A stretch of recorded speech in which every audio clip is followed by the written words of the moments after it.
Il est 8h30. Bretagne 5, l'invité de la matinale, avec la boulangerie-pâtisserie d'Élise des Anges à Pommerais. Et je vous le disais tout à l'heure, avant notre petit air dans la tête, notre invité de la matinale est Ludovic Lemoignic. Il est conseiller municipal de Saint-Brieuc, délégué au patrimoine, à l'art, à l'histoire et aux langues et cultures de Bretagne. Il est avec nous en direct en studio, je l'en remercie. Bonjour. Les maths. Eh ben voilà, ce qui réveille ce matin déjà. On va parler de langue et de langue bretonne, bien entendu, tout à l'heure. Mais je voulais commencer par le patrimoine. On a le sentiment aujourd'hui que beaucoup de villes, beaucoup de communes renouent avec leur patrimoine. On en avait déjà parlé ici, on avait promis de prolonger la discussion, ce que l'on fait ce matin. Renouent donc avec ce patrimoine, c'est le cas de Saint-Brieuc. Oui, tout à fait. Alors, renouer avec le patrimoine, il y a beaucoup de villes qui étaient dedans déjà depuis un moment. Je pense à Vannes, Dinan, Quimper, qui n'ont jamais vraiment eu de problème avec leur patrimoine finalement. Saint-Brieuc, ça a toujours été très compliqué avec le patrimoine. Et on renoue, oui, clairement. Aujourd'hui, on renoue, mais doucement, mais sûrement. Et je pense que l'un des tournants, des grands tournants, ça a peut-être été d'une part l'acquisition du domaine de Cesson, et puis l'autre, ça a été récemment le concours de la gare, la plus belle gare. Voilà, la plus belle gare. On n'est pas passé loin finalement. Non, comme dit monsieur le maire, presque plus belle gare de France. Voilà, mais elle est très belle, la gare de Saint-Brieuc. On invite d'ailleurs les auditeurs, même ceux qui nous écoutent au loin, à y faire un tour. Très très belle gare. Voilà, allez, on a fait un peu de chauvinisme. On va parler de ce patrimoine qui est très riche finalement à Saint-Brieuc. On ne le voit pas toujours. Patrimoine industriel, patrimoine ferroviaire. Hein. Il y a beaucoup de restes de lignes de chemin de fer à Saint-Brieuc. Et puis il y a ce domaine de Cesson, cette tour de Cesson qui domine l'entrée du port du Légué. Alors, je me doute bien que ce domaine, il attire un petit peu toutes les curiosités, toutes les interrogations. Effectivement, donc il est propriété de la ville maintenant depuis août de l'année dernière, si je ne veux pas te dire de bêtises, il me semble. C'est un gros projet, hein. On a pu le visiter avec les élus à plusieurs reprises. C'est un dossier énorme qui relève à la fois du patrimoine historique, aussi du patrimoine naturel, hein, parce qu'on est sur le domaine de la réserve de la baie, etc. C'est un très gros dossier et bon, il y a des réflexions qui sont engagées depuis un certain temps par les associations, par un collectif qui avait été créé à l'appel de Marie-Claire Durion. Mais il faut effectivement que la nouvelle municipalité s'en saisisse, hein. Il faut qu'on se ressaisisse de ce dossier, qu'on le repense, hein, à l'aune aussi de nos préoccupations que sont l'urgence climatique, l'urgence démocratique, etc. Donc ça va être un très gros travail sur les années à venir. Alors cette tour de Cesson, pour les auditeurs qui ne connaissent pas, est-ce qu'on pourrait décrire un petit peu ce domaine ? Alors c'est un domaine qui est très complet, très complexe et plutôt méconnu finalement.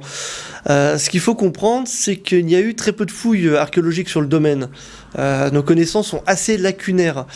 On sait qu'il y a une tour, celle qui est visible, qui date du XIVe siècle, mais ce n'est un peu que la partie émergée de l'iceberg finalement. Sous cette tour, il y a un castrum romain possiblement, il y a peut-être aussi un camp viking, il y a sûrement, puisqu'on a des traces dans les textes, il y a un château comtal, donc une forteresse avec ses remparts, ses tours, ses machicoulis, peut-être un pont-levis, enfin un donjon, on peut imaginer plein de vestiges sous le sol, c'est ce qui reste à découvrir. Mais il y a aussi des traces d'occupation plus récentes, hein, je pense au manoir de Glébizouin, au pavillon d'entrée qui a été remarquablement bien intégré au domaine. On peut penser aussi au réseau de bunker qui date de la Seconde Guerre mondiale. Parce que la tour domine finalement toute la baie. Du haut de cette tour, à peu près au bas mot, 2000 ans d'histoire briochine nous complante. Voilà, on va reprendre la phrase.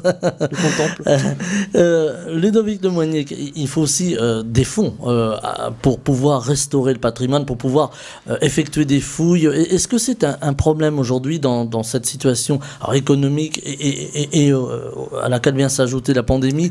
Est-ce que c'est compliqué de pouvoir lever des fonds pour pouvoir retrouver notre passé, notre histoire? Alors, je pense que pour tous ceux qui suivent un petit peu l'actualité briochine, c'est pas un mystère, Saint-Brieuc n'est pas une ville riche. Et aujourd'hui, nous devons faire face à des dépenses supplémentaires avec la crise. Donc clairement, la question du patrimoine va être un souci en termes de financement dans les années à venir. Ça, c'est évident. Maintenant, il faut aussi sortir d'une vision qui a pu perdurer sur le patrimoine, une vision puis de la culture en général aussi, on peut dire, hein, qui est une vision d'investissement à perte finalement. On a l'impression que ce qu'on investit dans la culture ou dans le patrimoine, c'est de la perte. Donc du coup, c'est un petit peu superflu. C'est pas vrai. Le patrimoine, alors je n'irai pas sur la culture dans général, hein. Je laisse cette question à mon collègue Romain Roland qui est adjoint à la culture. Mais sur la question du patrimoine, pour moi, c'est vraiment l'attractivité d'une ville. Investir dans le patrimoine, c'est investir dans l'attractivité d'une ville, dans son tourisme, dans les gens qui viennent, qui consomment du coup dans les bars, dans les restaurants, dans les hôtels. Si on espère réouvrir, bientôt, dans les semaines qui viennent. Mais clairement, si demain on investit dans le patrimoine, ce sont des gens qu'on va faire venir à Saint-Brieuc. Pas que des touristes, hein, mais aussi des habitants qui vont redécouvrir une ville magnifique, riche d'histoire, riche de patrimoine. Donc c'est de l'attractivité. Alors justement, les habitants de Saint-Brieuc, alors beaucoup se passionnent pour leur patrimoine, mais beaucoup aussi arrivent d'ailleurs, d'autres villes, d'autres pays parfois. Là aussi, c'est transmettre à ces nouveaux habitants le patrimoine, transmettre la ville finalement. Oui, tout à fait. En fait, c'est même plus que transmettre. Oui, c'est exactement ce que vous dites. Transmettre la ville, c'est intéressant comme propos parce que on voit le patrimoine un petit peu comme ce côté poussiéreux, les vieux monuments, la vieille pierre, etc. Mais c'est bien plus que ça. Il y a pas si longtemps, je rencontrais l'association Arel de la Noé et le comité d'animation de Robien au sujet de l'ancienne passerelle de la gare. Il y a son pilier, un de ses piliers qui est conservé sur le domaine de la SNCF, qu'on aimerait bien installer sur le parvis pour le mettre en valeur. Et cette passerelle, c'est pas simplement un élément architectural, c'est pas simplement un élément du patrimoine, c'est un lieu de vie, c'est un lieu de souvenir pour les gens. Alors j'ai peut-être été un peu dans la caricature, mais je pense pas être si loin que ça pour l'avoir vécu moi-même. Là, une passerelle de la gare, c'est un endroit où on se retrouve, où on retrouve sa famille, où on retrouve sa copine, où on échange peut-être son premier baiser. C'est l'histoire des habitants de cette ville, c'est l'âme des habitants de cette ville. Alors pas que la passerelle bien sûr, mais chaque lieu finalement. Et le patrimoine, ce n'est pas que ce qui a au moins 2000 ans et qui est magnifique et majestueux, mais c'est aussi toutes ces petites choses de la vie. C'est le bistrot de quartier, c'est la petite place publique, le petit square ombragé, où on retrouve ses amis. Voilà, c'est tout ça le patrimoine d'une ville. Et on sent aujourd'hui, là encore dans cette période de crise compliquée, où on manque parfois de repères, où on perd nos repères, on sent qu'il y a une appétence pour le passé, pour l'histoire, pour l'envie de reconstituer aussi. Est-ce que c'est important pour une ville comme Saint-Brieuc de vouloir reconstituer son histoire ou les pans de son histoire qu'on ne connaît pas? Complètement. Ça, c'est un adage maintenant qui est bien connu. Hein. Pour bien avancer dans l'avenir, il faut connaître son passé. Moi, je suis toujours, en tant qu'historien amateur, je suis toujours parti de ce principe que l'aménagement de l'espace public, par exemple, l'aménagement de l'espace public, c'est pas quelque chose qui est nouveau. Ça, c'est toujours fait. Les villes ne se sont pas construites au hasard. On a construit la rue des Bouchers toujours en pente pour que les déchets puissent s'évacuer à l'extérieur de la ville. On a toujours construit les tanneries près des rivières. Enfin, il y a toujours une logique à l'installation, à la construction, au développement d'une ville. Et oublier ce passé, perdre ce passé, c'est perdre une certaine logique de développement. Et aujourd'hui, on se retrouve peut-être avec des infrastructures qui vont être un petit peu hors sol finalement. Je pense notamment à la place du Guesclin, qui est une magnifique grande place, mais qui n'a pas de fonction. À une époque, chaque place d'une ville avait une fonction. Aujourd'hui, on pose des places comme ça, des fois souvent minéralisées, malheureusement en plus, et vides de toute fonction. On ne pense pas à l'occupation de l'espace public, en fait. Comment finalement apporter l'humain, de tout temps, à toutes les époques, comment apporter l'humain dans la ville et dans son espace? Vaste question. Vaste question, oui, tout à fait. Je pense que ça peut passer notamment par le biais de l'histoire et du patrimoine. Il y a des humains qui ont fait vivre bien avant nous ces espaces-là, des briochins au fil des siècles qui ont fait vivre ces espaces-là. Inspirons-nous de cette façon qu'ils ont eu de faire vivre ces espaces pour construire l'espace de demain. Alors comment conserver aujourd'hui les différents monuments, mais on peut aussi parler de patrimoine industriel. Jadis, par exemple, il y avait une magnifique roseraie rotonde SNCF où il y avait des locomotives qui a été abattue malheureusement. Aujourd'hui, on regrette parfois les décisions d'avoir abattu telle ou telle partie du patrimoine parce que c'était pas intéressant, parce que ça demandait trop d'entretien. Est-ce qu'aujourd'hui, il y a une priorité pour conserver certains bâtiments, certains bâtiments remarquables parfois, ou certaines places industrielles? Alors, conserver pour conserver, ce n'est pas ma politique personnellement. C'est-à-dire que garder absolument chaque pierre, chaque bout de mur, chaque pilier, si on n'a pas derrière une idée, si on n'a pas derrière une utilisation un usage, ça sert à rien. Il faut créer l'usage pour que le patrimoine demeure. On voit aujourd'hui, la plupart des monuments qui tiennent debout sont des monuments qui ont toujours eu un usage. Bon, parfois peut-être certains un peu dévoyés, mais qui ont quand même eu un usage qui finalement permet au monument de se maintenir. Aujourd'hui, à Saint-Brieuc, c'est un cas particulier quand même, faut reconnaître. On a beaucoup détruit au fil des siècles, on va dire dans les 150 dernières années. Les pertes sont quand même assez énormes. Je repense à cette description qui m'a toujours marqué d'un voyageur à Saint-Brieuc au 19e siècle, qui décrit la ville comme la ville aux 1000 maisons à pans de bois. Aujourd'hui, il nous en reste 50. Il y a eu un sacré nettoyage quand même de fait. Récemment, on peut aussi penser au Paul Gare. Alors, qui est certes magnifique, qui est certes perfectible, mais on peut regretter néanmoins cette opération table rase qui consiste à dire bon, on garde la gare, mais tout ce qui reste autour, c'est pas intéressant, on va le raser. Je pense aux entrepôts qui étaient côté Robien. Aujourd'hui, il y a un marché qui se fait une fois par semaine ou une fois par mois à Robien. Il aurait été très bien ce marché finalement sous des halles métalliques conservées, sous finalement un patrimoine conservé mais avec un usage. Voilà, on n'a pas su peut-être au fil des siècles, au fil des années, imaginer un futur à ce patrimoine. C'est pas qu'on n'a pas su, je pense que ça reste vraiment un cas particulier Saint-Brieuc sur cette question-là. C'est une ville qui a toujours été tournée vers l'avenir finalement, mais peut-être avec l'erreur d'oublier un petit peu trop facilement son passé, de vouloir un petit peu trop facilement le renier. Mais alors, on retrouve plein de choses. On voit sur les réseaux quelques balades commises dans la vallée de Guédic, par exemple, où il y a des découvertes parfois. Oui, tout à fait. Vous faites référence à la pierre tombale qui a été découverte par Fabien, qui est d'ailleurs aussi à l'origine de la page Facebook pour le concours de la gare de Saint-Brieuc. Vous avez reçu ici, il me semble. Oui, on l'a eu au téléphone. Nathalie Vallon l'a eu dans le coup de fil du matin. Donc Fabien, qui est un amoureux du patrimoine, qui a tendance à répondre très très vite à tous les quiz qu'on lui pose. Et qui du coup m'a signalé effectivement cette pierre qu'il avait découvert il y a quelques mois. Donc on a été voir ça avec un historien du coin, Richard Forta. C'était une découverte pas grandiose certes, mais tout à fait intéressante et puis un peu symptomatique finalement du traitement qu'on a du patrimoine à Saint-Brieuc. C'est des pierres tombales, voilà, pas forcément extraordinaires mais néanmoins belles et jetées comme ça un petit peu aux ordures, oubliées et qu'on redécouvre aujourd'hui. Et c'est le cas de l'ensemble du patrimoine. Aujourd'hui on le redécouvre, on voit l'engouement pour les gens. Il y a de plus en plus de gens qui postent des photos sur Facebook, sur les réseaux sociaux, des monuments de la ville, qui s'intéressent à leur histoire, qui se réapproprient l'histoire de Saint-Brieuc, et c'est très bien. Et il faut que la ville accompagne ce mouvement, il faut que la ville accompagne cette tendance, et se ressaisisse aussi des questions de patrimoine. Voilà, finalement, les habitants de Saint-Brieuc redécouvrent leur ville. Tout à fait. Et ça, c'est important. Comment ensuite, j'allais dire, faire un inventaire de tout ce patrimoine, parce que ça demande du temps, ça demande des moyens. Alors, il y a un premier inventaire qui a été fait dans le cadre de la VAP en fait. Alors c'est un inventaire général, pas précis des monuments, c'est-à-dire qu'on va avoir une catégorisation bâtiment remarquable, bâtiment exceptionnel, etc. Mais on n'a pas l'histoire du bâtiment, on n'a pas son vécu. Et ça c'est un travail de longue haleine. Je vois que ça a été réalisé à Lannion. Ça a pris 2 ans de travail à une personne pour faire l'inventaire du patrimoine de Lannion. Alors là je vais peut-être surprendre les auditeurs, mais il s'avère qu'à Saint-Brieuc nous avons un patrimoine qui est plus important qu'à Lannion. Et je n'ose pas imaginer le temps que cela va prendre de faire un inventaire du patrimoine, mais ça va être néanmoins une étape nécessaire pour avancer pour la suite.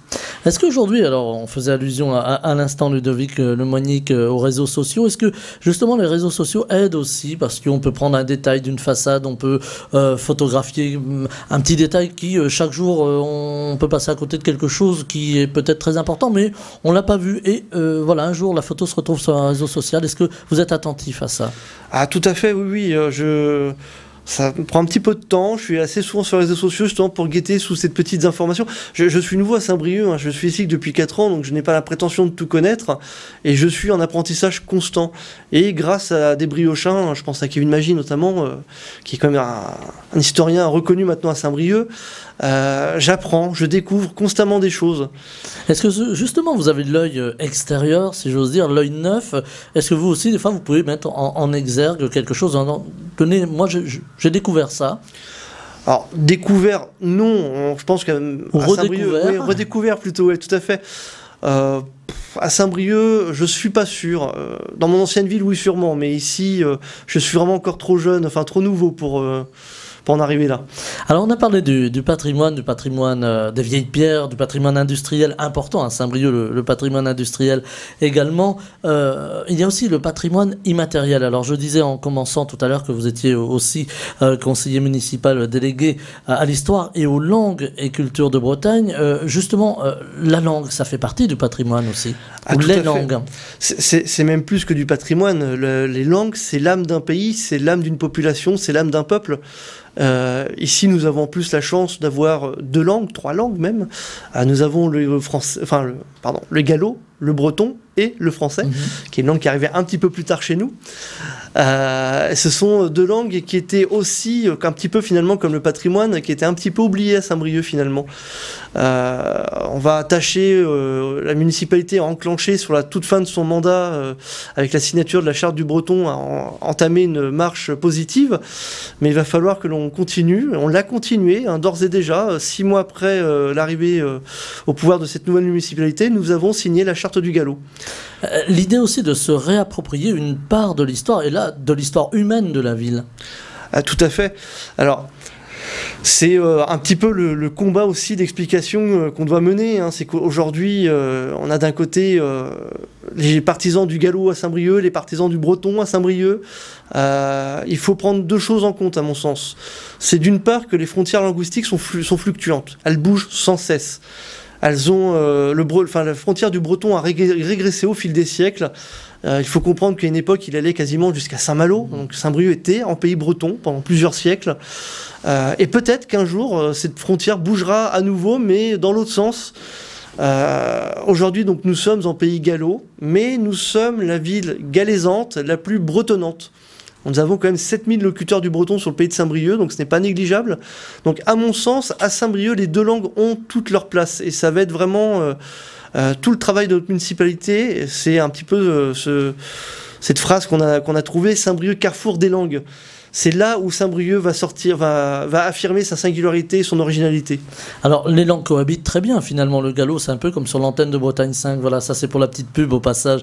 Les langues cohabitent bien, mais il faut les faire vivre, ces langues. Et il y a les associations qui sont là aujourd'hui. Alors, on a un vivier d'associations qui est très important. Alors, je pense à la Fédération Télène, qui regroupe quand même 27 associations, si je ne dis pas de bêtises. Je ne suis pas très fort sur les chiffres.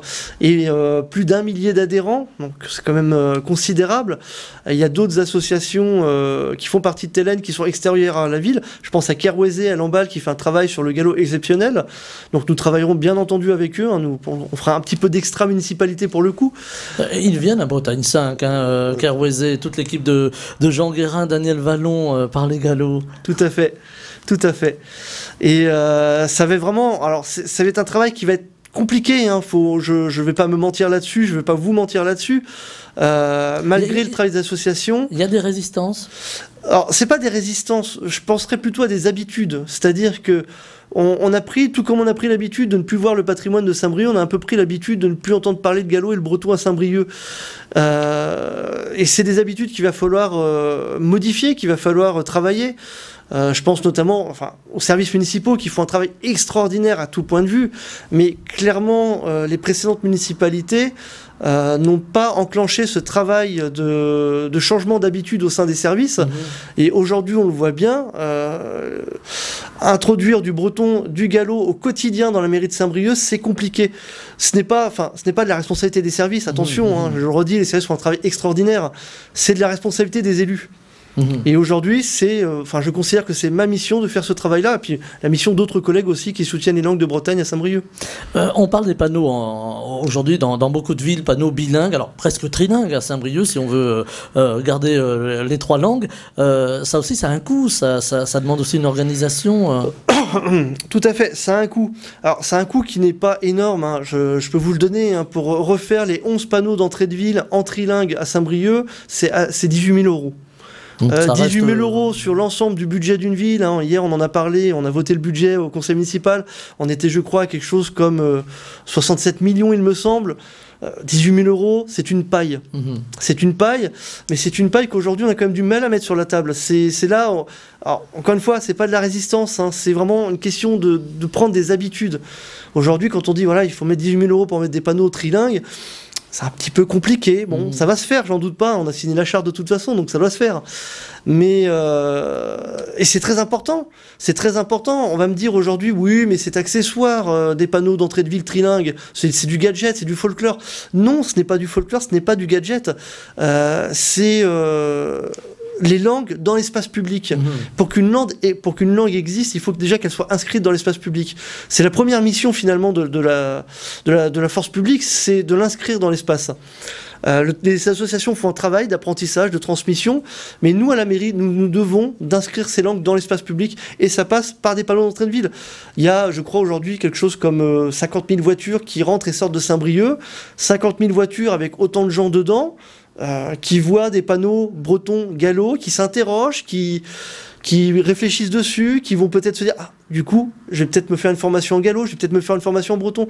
C'est ça aussi d'avoir les langues dans l'espace public. Alors, il n'est hors de question à Saint-Brieuc, évidemment, de faire des panneaux multidirectionnels qu'on peut les voir à Quimper.